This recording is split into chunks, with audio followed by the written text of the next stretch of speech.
Hello, everyone. We're going to get started in about 2 minutes. We're just rounding people up who are socializing. We're good? Okay. Great. So good morning. Good morning. And welcome to Unicode Technology Workshop 2025, our third annual event. So people who were at the tutorial day yesterday heard me say that some of this, but hopefully some of this is new. So my name is Toral Cowieson. I'm the CEO at the Unicode Consortium. But more importantly, I'm a steward of this global public utility alongside hundreds of others. And so I'm grateful for that. It's my pleasure to welcome you today in this beautiful venue. Special thanks to Microsoft for hosting. Before I go into my full opening remarks, I'd like to invite Peter Constable from Microsoft to the stage. Peter is a longtime contributor to Unicode and the chair of the Unicode Technical Committee, which is responsible for producing the Unicode standard for encoding. I'm renaming it on the spot. Unicode's flagship product. Peter. Good morning. I want to begin by acknowledging that we are here on lands that were the traditional homeland of the Mutsun people, who are an indigenous people group of coastal California. Again, my name is Peter Constable. I'm a program manager at Microsoft, working in the corporate standards group and also the Office product group. I'm here today in place of Sean Villeron, who would have been here to welcome you. Sean is a VP within the Office product group, and he's also the exec that oversees the Mountain View campus, which is this facility where we're at today. People think of Microsoft as a Seattle company, and of course Microsoft is primarily based in Seattle, but we've had a large presence in the Bay Area for over 40 years. Outside of Seattle, this is Microsoft's largest hub. There's over 5,000 employees in the regions. Nearly every aspect of Microsoft's business has some connection to the Bay Area. Over 10% of Microsoft's senior executives are based here. So Microsoft's got a significant community of very senior technical leadership and industry experts in the region. We're also in this new facility, which is still relatively new. The campus was completely rebuilt starting in 2017 as part of Microsoft's ongoing commitment to tech industry in the Bay Area. It's not only just a new facility, it was designed with sustainability in mind.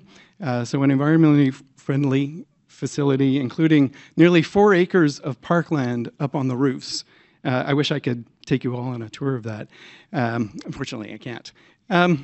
And the campus was also designed as a place that hopefully will be a place where employees can thrive. As mentioned, Microsoft's been a contributor to and supporter of Unicode for many years, going back to being one of the founding members of when the Unicode Consortium was established in 1991. And so we're really pleased to be able to support Unicode, support all of you in this event. And with that, I'd like to welcome you to the Bay Area, if this is not your home, and welcome you to the Microsoft campus. We hope you have a very successful Unicode Technology Workshop. Thanks.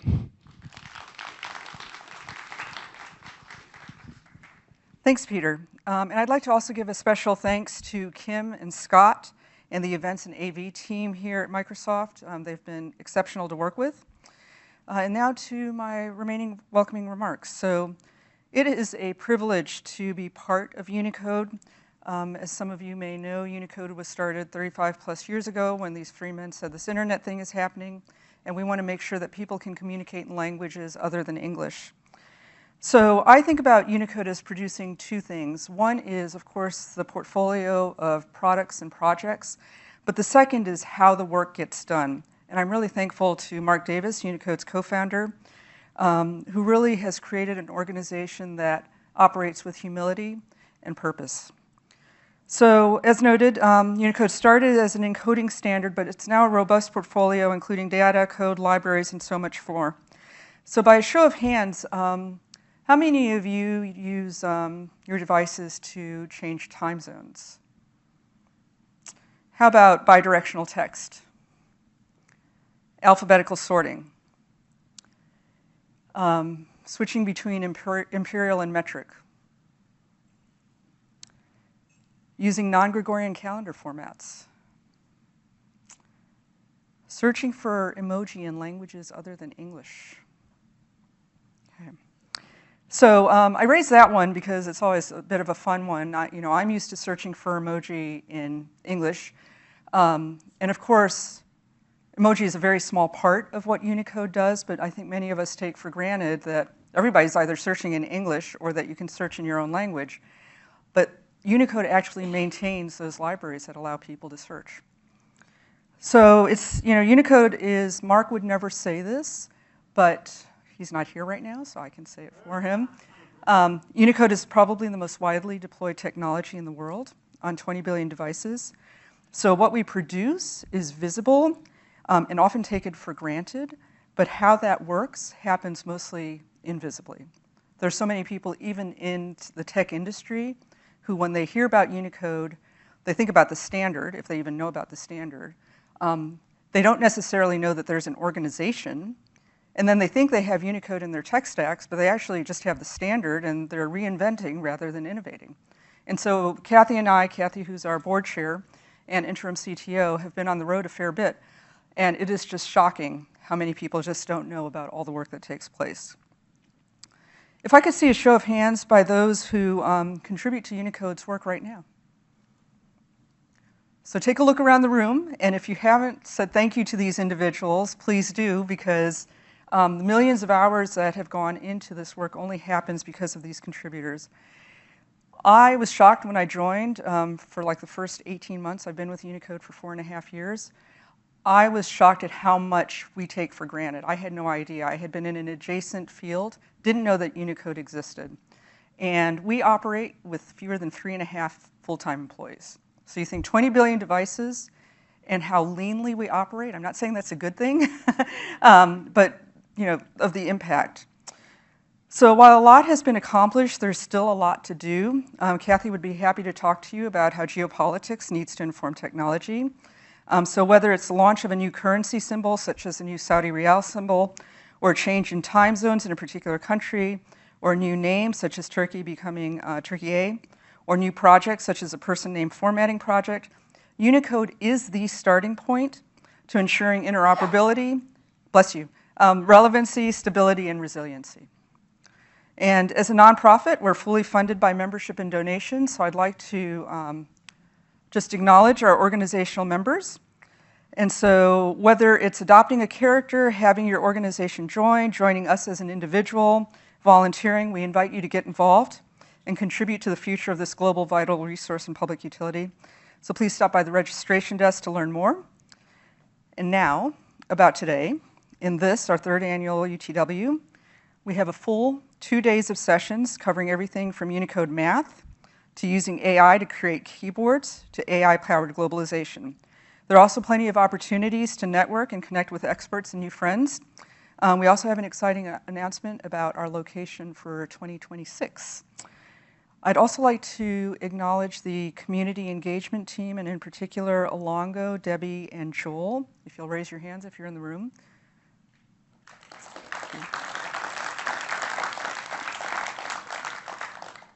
And a number of individuals behind the scene who made this all happen. So please enjoy. And now it's my privilege to welcome our keynote speaker, Mr. Marc Weber from the Computer History Museum.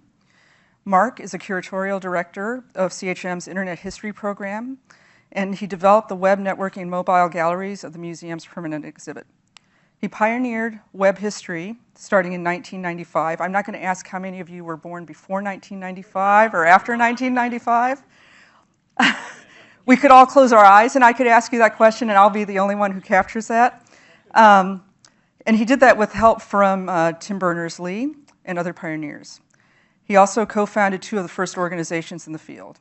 He regularly presents, and today he's going to provide us a history of encoding starting with clay. Encoding is, of course, the starting point for all of the other work that Unicode does, and it's a perfect topic to launch our first 2 days together. So, welcome to Marc.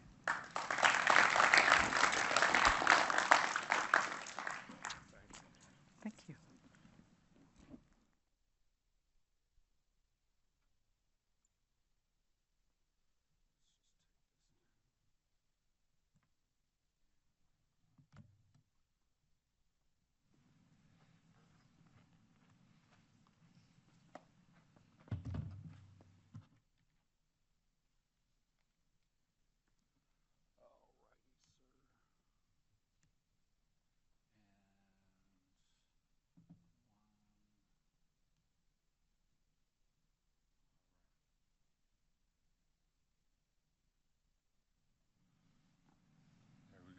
good to go. Thank you. Hi, I'm Marc Weber, and thank you to Toral for that wonderful introduction. The Computer History Museum, as some of you know, you probably passed it on the way here, just down the street. We did an event with Toral, Marc Davis, and the Unicode Consortium last spring, and I came to this conference last year to educate myself beforehand. I am thrilled and truly honored to be invited to return as a speaker. I deeply, deeply appreciate your contributions to helping us all, the world, communicate. But while I know a thing or two about the evolution of the online world, I am the merest dilettante in the world of encoding, your world. And I welcome your corrections and suggestions, especially of concepts or developments that I've missed as we go through. So the picture there is of the Viking Age Ballstorp runestone in Sweden, shortly after it was rediscovered around 1900. It's a memorial to a particular person. And before we travel back through time, I'll say a little bit about the museum. We have over 3,200 square meters of exhibits, from the abacus to the iPhone. We have a new temporary exhibit on decoding chatbots, and we have the leading collection in the world of materials related to the history of computing. Only 2 to 4% of our collection is on display. We also have 1,400 oral histories with computing pioneers. We did a Unicode history panel last year. We have education and online games, over 1,500 square meters of event space that we rent out to conferences and all sorts of events. And we do events with major partners, including leading media organizations. And as I alluded to, we've done 2 events in partnership with the Unicode Consortium, one last year and one prior to that. And I did want to say that if any of you wish to come see the museum while you're here, I've arranged to get a $10 admission. It's normally $21.50. That's definitely for today and tomorrow, but unfortunately that cuts into this workshop. So I am asking to make sure it can be extended to Friday, and hope to welcome you there. So the Internet History Program, Toral already gave some of my background around web history, and the program builds on some of that work with a World Web History Project and Center. And the Internet History Program grew out of those. That's what I spearhead today. It builds on the museum's already world-class collection of networking and mobile materials, as well as materials assembled by those earlier web projects. And our goal is to understand and tell the story of the online world and the people behind it, as well as those whose lives are transformed by it, from smartphones to the gig economy to people displaced by AI.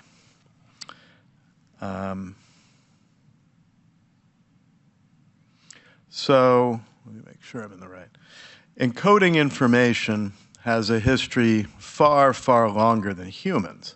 Natural patterns from the sediment layers under our feet to crystals and chemical reactions can passively encode traces of prior events. And of course, information actively encoded in our DNA grew our bodies in our mother's wombs.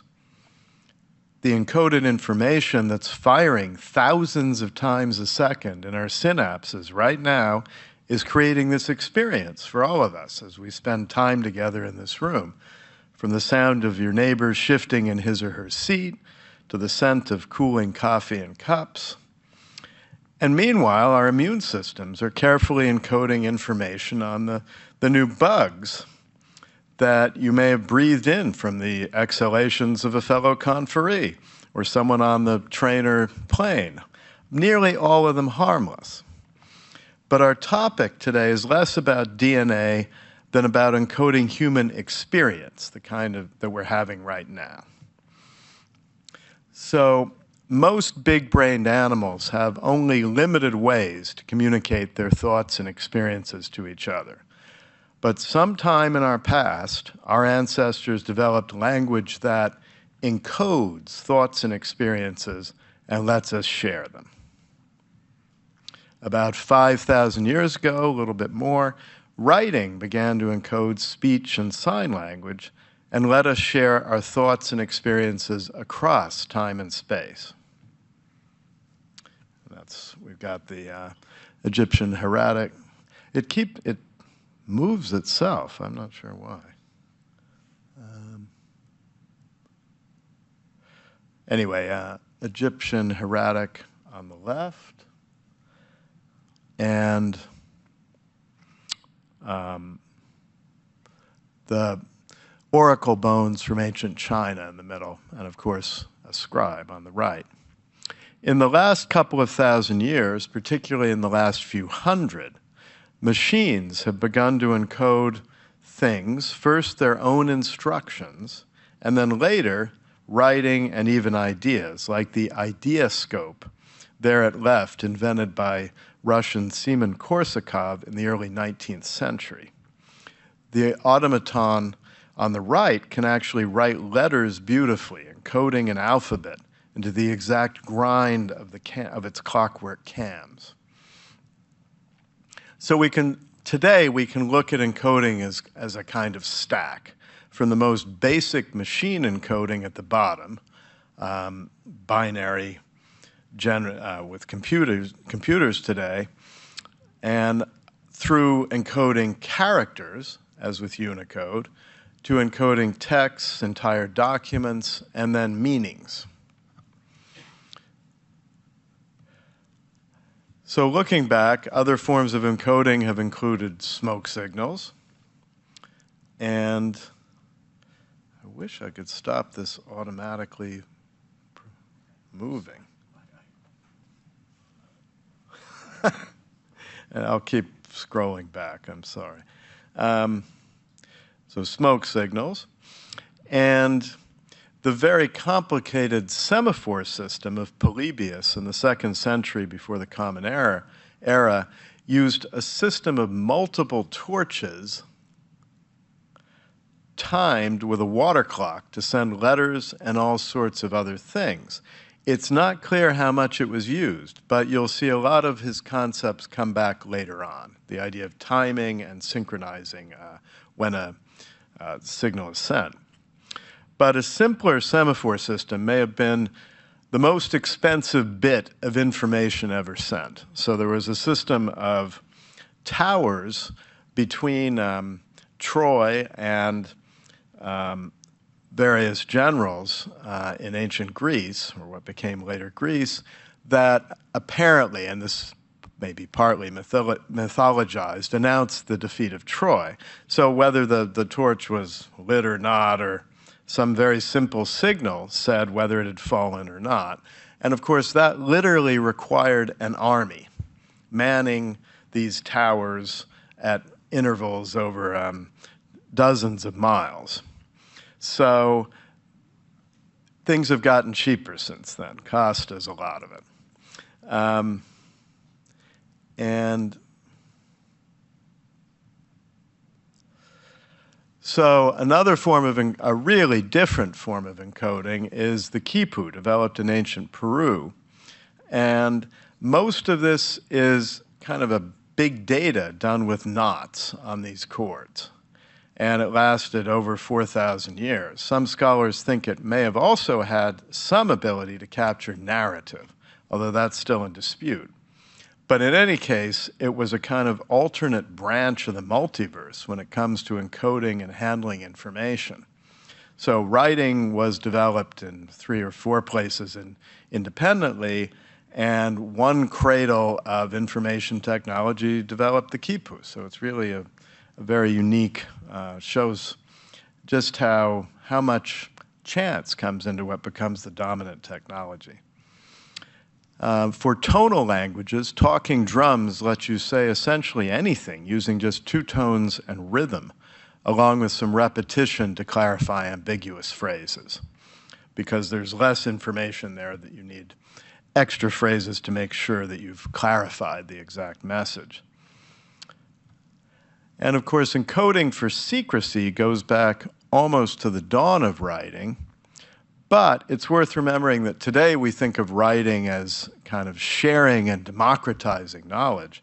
But early on, it was almost a secret code just by itself. I mean, it required years of training to learn to decode writing.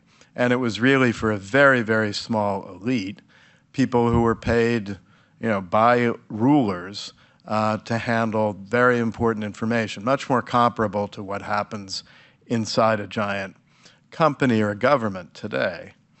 But purposeful ciphers, actually making encoding a secret, goes back almost as far. On the upper right, you have an enslaved person with his head shaved, getting a message tattooed on his scalp, which the recipient will then shave his head after his hair is regrown to read. So that's an example of steganography, or hiding a cipher within something else. And ciphers have existed a long time, but they weren't necessary for a lot of routine communication because the channel was the security. There was only one person carrying the message, or in many cases, you're talking to the recipient in a private way. Electronic media, however, forced a huge number of messages into a few channels, whether it be wires or radio waves. And so encryption has become far more important in the last 200 years. And telegraphy, people often had codes between sender and recipients, both to make the messages shorter, but also to hide what buy so much of this, and you don't want someone else to know that that's the thing to do, like insider trading. And so encryption has become even more important as electronic media have taken off, and public key made it possible without sharing a key in advance, because prior to the 1970s, basically the sender and recipient always had to share the key in some fashion beforehand. And blockchain, you could argue, is our latest version of a wax or cylinder seal. So typesetting with movable type is almost exactly 1,000 years old now. The year 1040 in China. And the encoding, though, was pretty simple. Basically, the character is the code. But the organization became very important because both in China and later in Germany with Gutenberg, frequently used characters are organized to be much easier to get to. So you're seeing the tray system of Bi Sheng, where you can pick characters by turning that circular table. And the way that they're organized has a lot to do with the efficiency of how easily you can set type.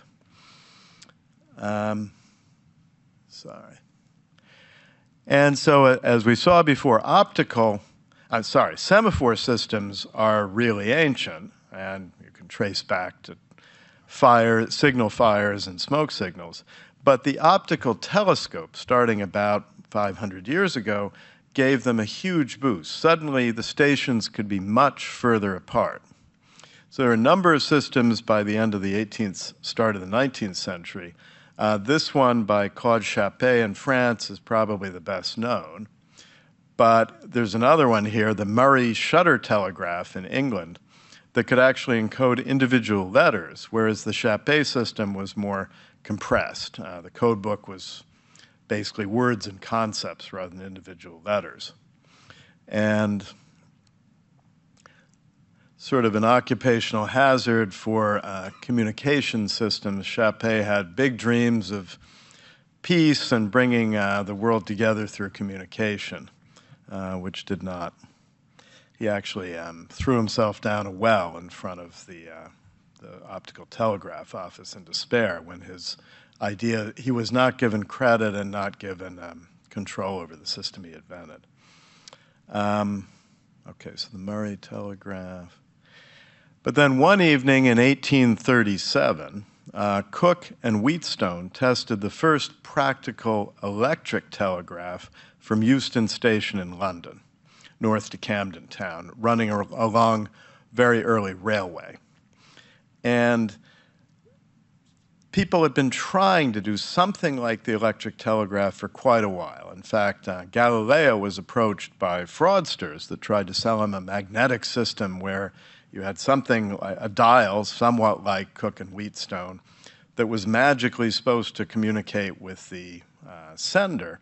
And they said, oh, but once you buy it, it doesn't work until you're a certain distance apart. So they needed to be like 100 miles away before they wanted him to try it. And he was suspicious and did not bite.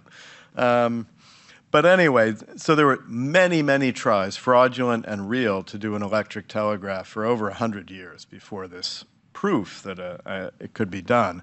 And it's the electromagnet that was really the secret.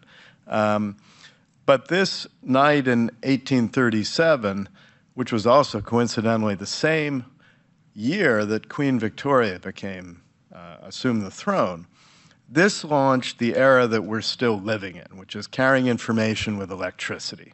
So the wires have gotten smaller. There's, the entire world telegraph system of 100 and something years ago is fitting multiple times into probably the chip on the back of your credit card. But the basic idea is still the same. With Cook and Wheatstone's 5-wire design here, it was designed for easy use by an untrained operator. So someone with no training basically could read it. The needles point toward the letters. So they move, and if you look at that design, it'll like point down to, an E or up. So it's ready to use. The problem is 5 wires is a huge amount of infrastructure and added tremendously to the cost. So they simplified it down to a 3 and then a 2-wire system. But it's the Morse system, invented in the US, that ended up dominating. So it's actually Morse's colleague Vail who perfected what we now call Morse code, but it lets you use a single wire. However, and using very simple dots and dashes, long and short pushes, and timing. Think back to Polybius. It's actually a trinary system because you've got dots, dashes, and then the timing interval. But Morse required a huge amount of training. It's almost like learning to read. You needed trained operators both to send and to receive. So sorry. Braille encodes letters and numbers for the blind. It's asynchronous in the sense that, actually, like many other encoding and decoding systems, it's very slow to write by hand, 5 to 10 words per minute with a stylus, where it's quite fast to read. And sign language may be just as old as spoken language, but sign language for the deaf was formalized in the early 19th century, and several variations were developed for the deaf all around the world. That's a Chinese sign language there. And I'm not trying to explain that, in each of these you've probably noticed I've got a couple of examples of things to encode in different systems. And please correct any that I got wrong. So the punched media, it's also in this period, in the 19th century, that punched media for machines went from basically just a way to control the machines like looms. 1725 was really the first semi-automated loom, to a way to encode letters, numbers, and concepts, as we saw with Korsakov's ideoscope. And the Wheatstone of the original telegraph designed this automatic transmitter that used holes in the tape to encode Morse code. So it's kind of building on, it was a hybrid, but it could send at 70 words a minute, which was double the speed of even most good Morse operators. Another variation, the Hughes printing telegraph lets you type on a piano keyboard and receive printed messages on the other end. And this used a timing scheme like Polybius, where you have the time the signal goes determines which character it is. And signal flags, of course, are extremely ancient, but were codified in the 19th century in many places. And it was in 1869 that the 4-digit Chinese telegraph code let the full set of Chinese characters be sent using Morse code. So basically, each character gets a number in a 4-digit system. And this was used with variations for quite a long time. The ticker tape machine, one example, was invented by Thomas Edison, allows you to encode letters and numbers to send stock prices around. And we still use some of the abbreviations today. It's a demonstration of how telegraphy was mostly about what we would now call e-commerce. It was not for the ordinary person, given the price. And while Wheatstone's initial telegraph code used Morse for his paper tape, as you may recall, it's using holes in the tape to encode Morse dots and dashes, Baudot added a really direct encoding using a 5-bit system for letters and numbers. And this was used well into the 20th century in different forms.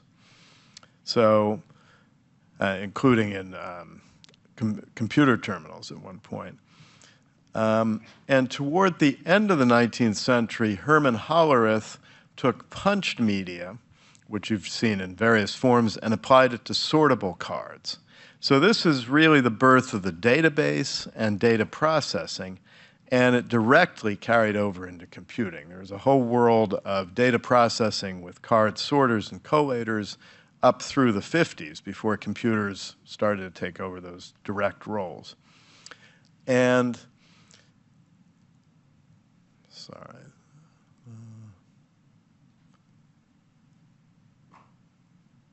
I'm seeing a different slide here than up there.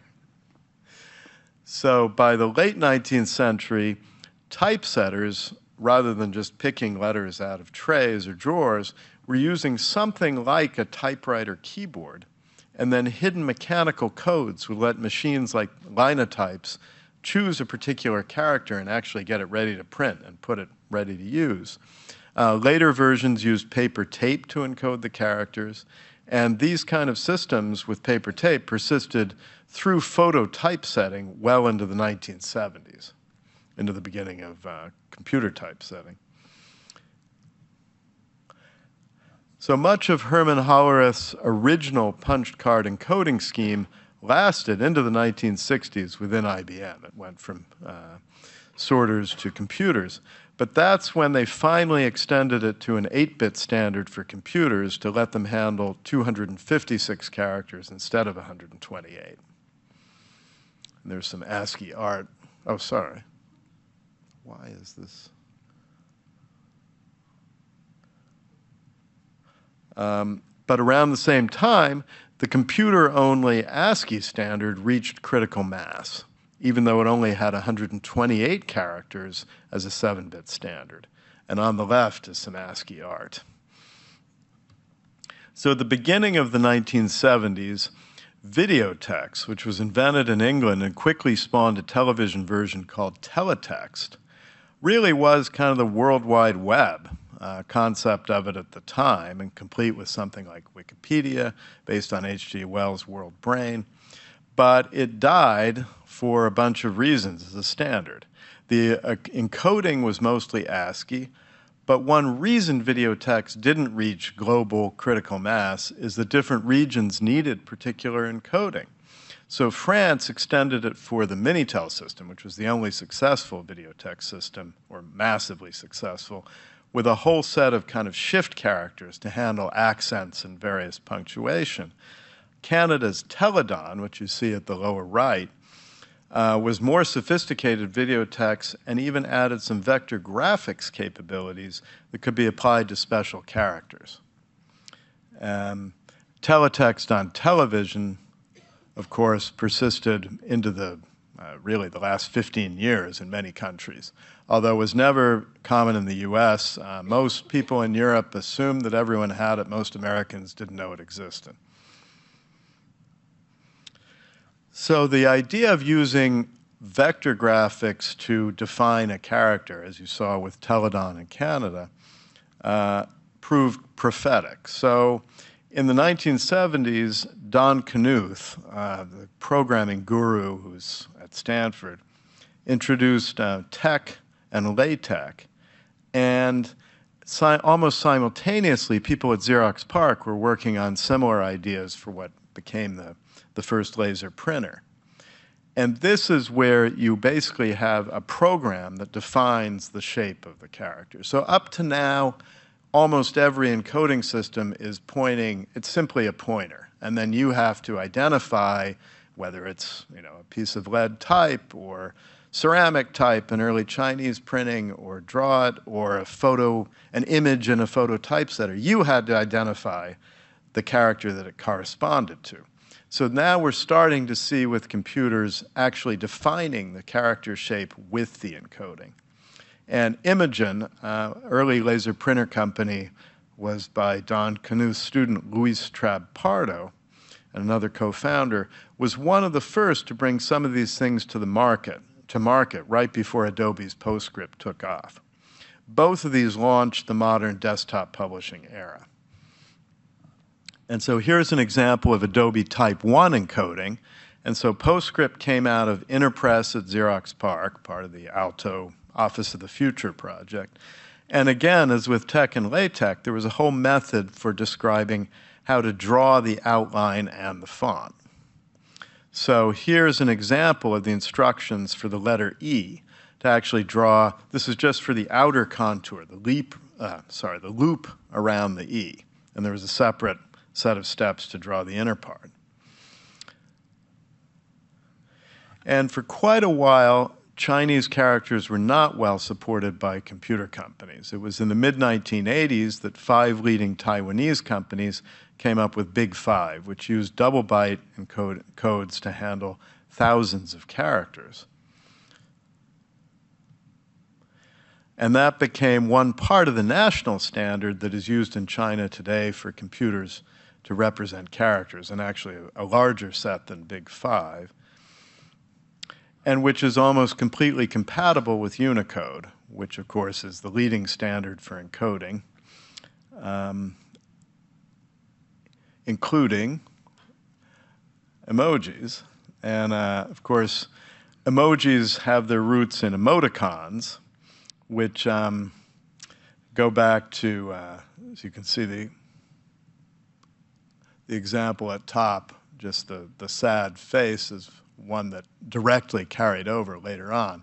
But these were mostly in Japan, SoftBank, and then NTT Docomo for the iMode system, which was really the mobile web starting in 1999. It was 7 or 8 years before the iPhone. And so, speaking today, every discussion has to return to AI, of course. So many of today's expectations for it are wildly overblown. But there's one area that large language models especially are really powerful in, which is natural language processing. And this shouldn't be a big surprise, given that they grew out of machine translation needs, like the famous Transformers paper that put the T in ChatGPT from Google.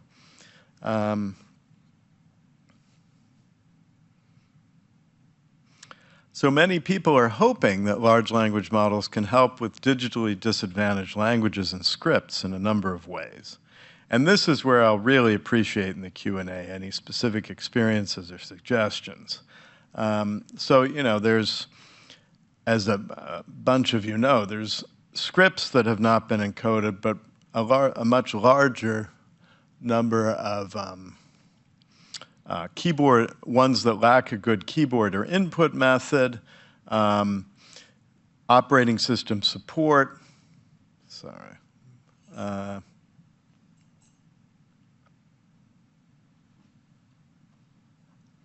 I guess I'll just read from the slide. Website support. There's many, many websites that will still not support certain scripts. And there's a lot of languages that have not enough original text has been digitized. And this is, of course, where large language models can help. And preservation, there's certainly people dreaming that LLMs can help preserve small languages in a number of ways.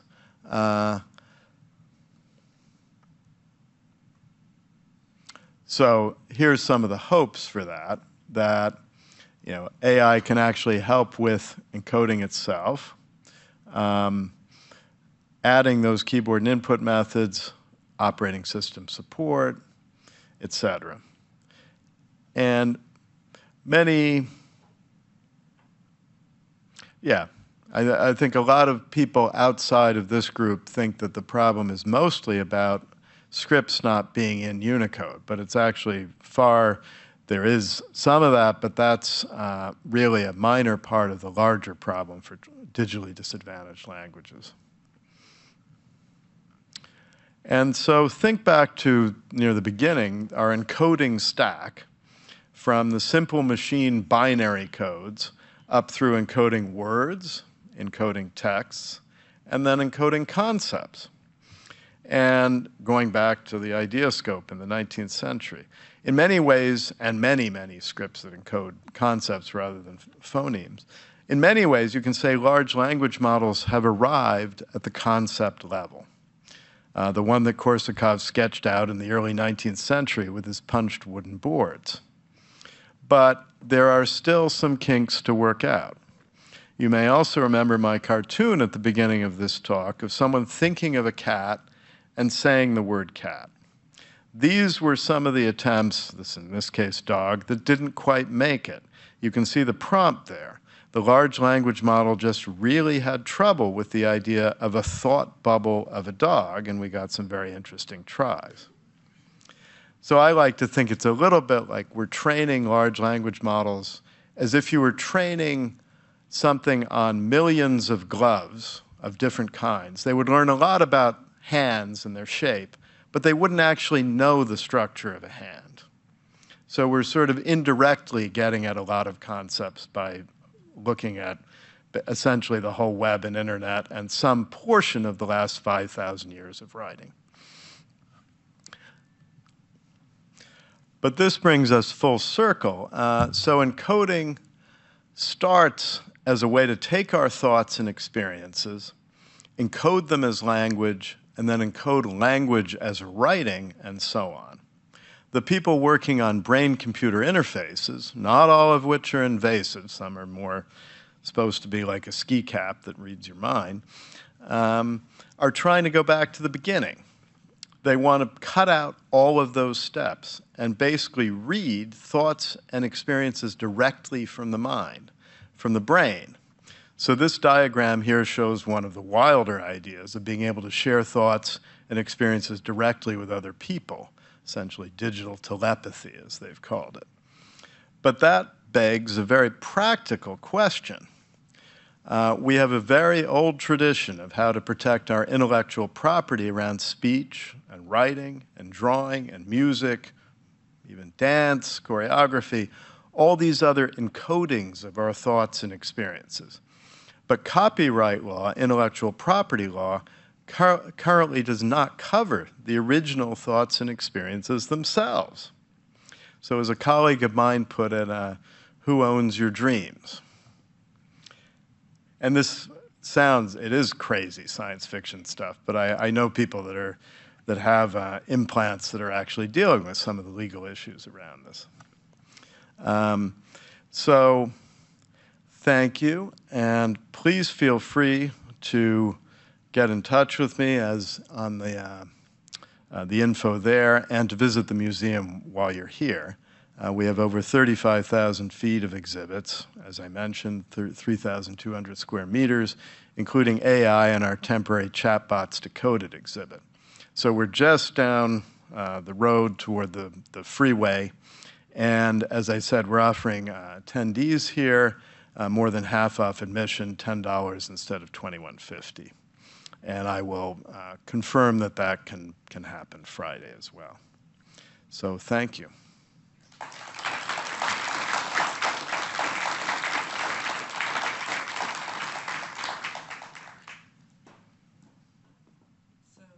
we're going to take some questions. Thank you, Marc. Thank you so much. Any questions for Marc? I know this is not a silent group. Peter? Actually, I feel...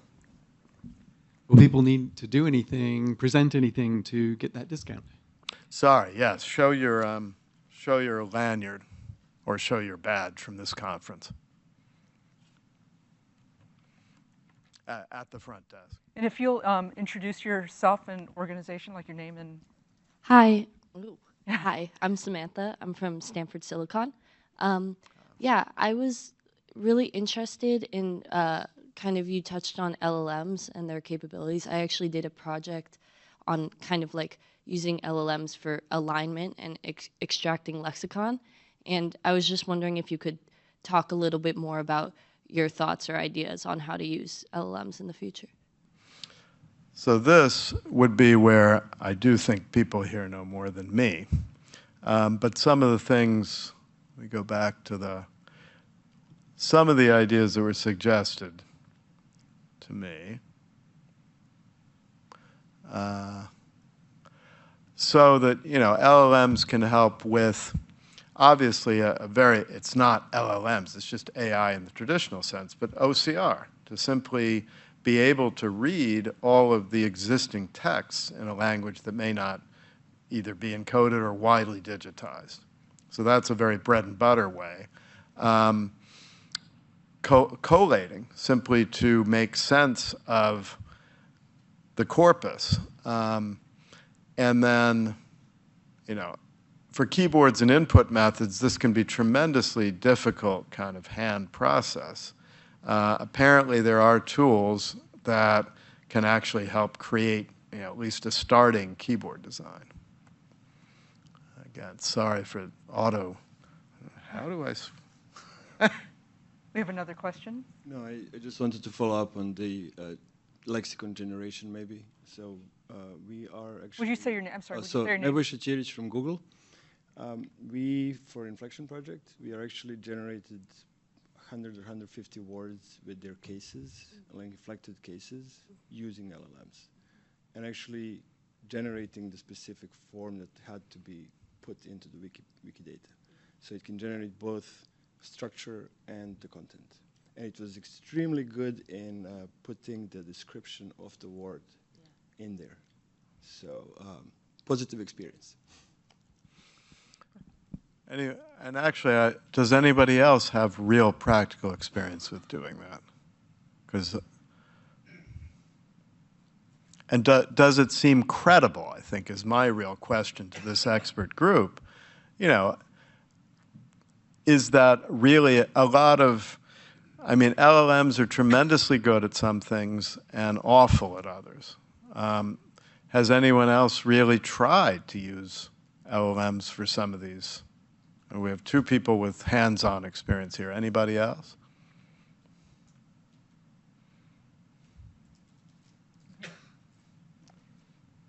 We have time for one or two more questions. If there, I know this group is very kind of open, so there we go. We've got one.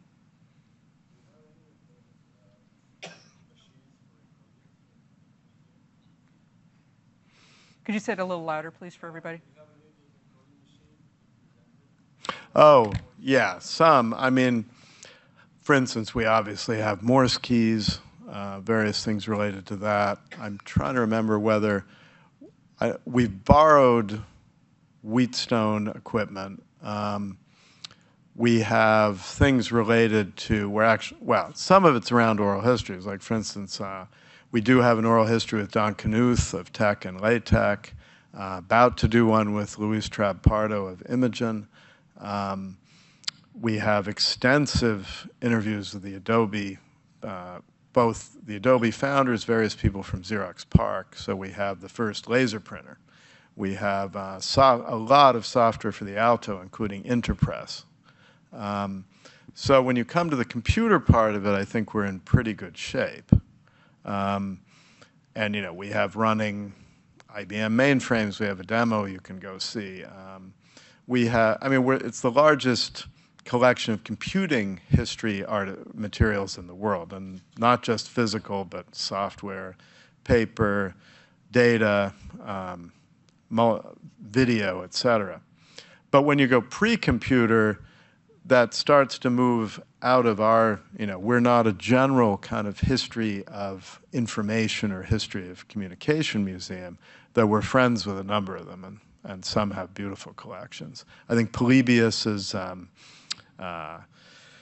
semaphore system, there are telecom museums in Greece that have done great kind of, I believe that picture that I used is of a reconstruction. Thank you. We have time for one more question. I think my name is Drew Wilson from Apple.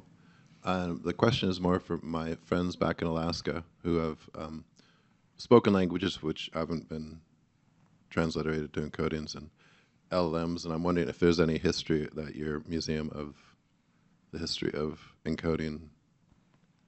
I mean, it's before you get to encoding, it's just audio and spoken. Well, voice recognition, certainly. Raj Reddy is a fellow of the museum. We've had the bakers of Dragon Systems on our stage.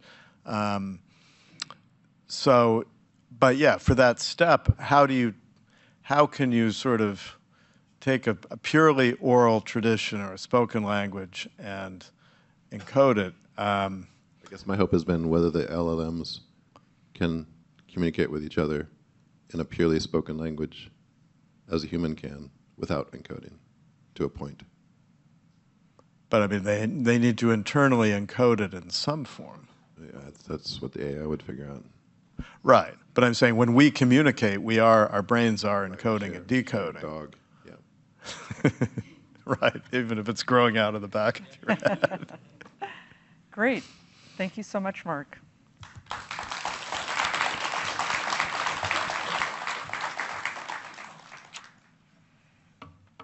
I'm going to call Alongo to the stage. Marc, thank you. Thank you. Great.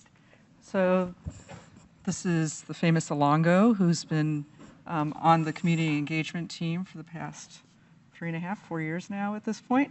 Time flies. Time flies. So Alongo is just going to share some logistical updates. Great, thank you. Hi, everybody. All right, so I'll go through things really quickly. Wi-Fi, if you haven't figured that out or if you've come through, the code for that is written on the whiteboard in some of the rooms. If you have issues getting it working on your laptop, come see me or see us at the front desk, and we'll tell you the trick about that.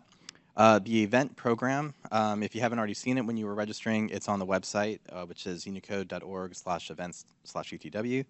But we also have printouts posted outside each room. Marc Davis, you've seen his name on the program for multiple sessions. He is out with a kidney stone. He's okay, but he just won't be able to join us today and tomorrow.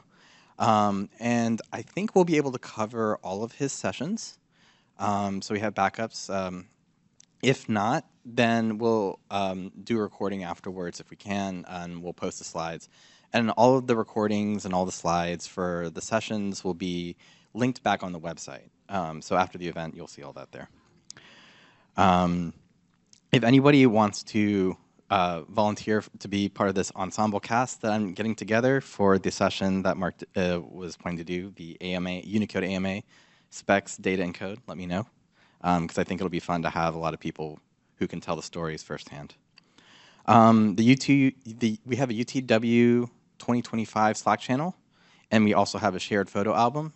The QR codes to join both of those is also out in the front desk, so please do that. Please take photos and add it to our album, so that'll be fun.